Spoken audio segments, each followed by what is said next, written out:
Hey guys, welcome to question MM428 of the Maths Methods Fortify study guide. Now, this is a 3-mark question in total. Excuse me.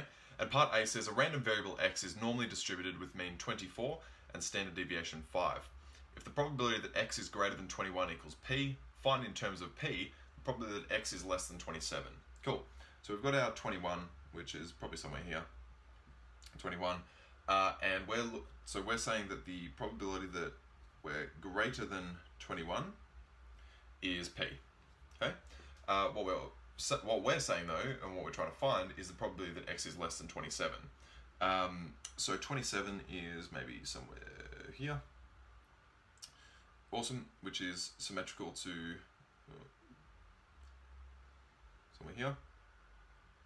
Awesome, which is symmetrical here, right? Because at 21, we're 3 points below the standard deviation, below the mean, and at 27, we're 3 points above the mean. Okay, so we're the same distance away from the mean. Now, what we're trying to find is the probability that x is less than 27. So all of this, right? Now, what we can actually kind of see is that because these two are symmetrical, because they're the same distance from the mean, what we can actually say is that this distance here or this probability from 21 onwards is the same as 27 down the other way, right? Because here we're 3 back and we're going up, and here we're 3 up and we're going back, right? Which means that this is actually going to be equal to p as well. So therefore, probability that x is less than 27 is p. If you don't understand that, just hit me up in the comments below. More than happy to answer any questions you've got. But for now, let's move on to part B. Part B is a 2-mark question, a little bit more tricky. 2 marks, and we're asked to find the probability that x is between 24 and 27. Awesome. So what we're actually looking for is this probability in here, between 24 and 27. So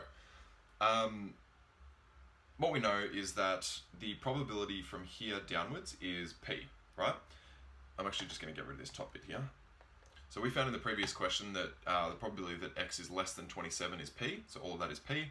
Now what we also know is that the probability that x is less than 24, which is our mean, is 0.5, right? Because 0.5 has to lie on either side of our mean. So if this from onwards is 0.5 and this onwards is p, what's this little bit in here? What's that? Well, if that's 0.5 and that's p, then this bit has to be p minus 0.5, right? Actually, I'll just remove that to reduce confusion.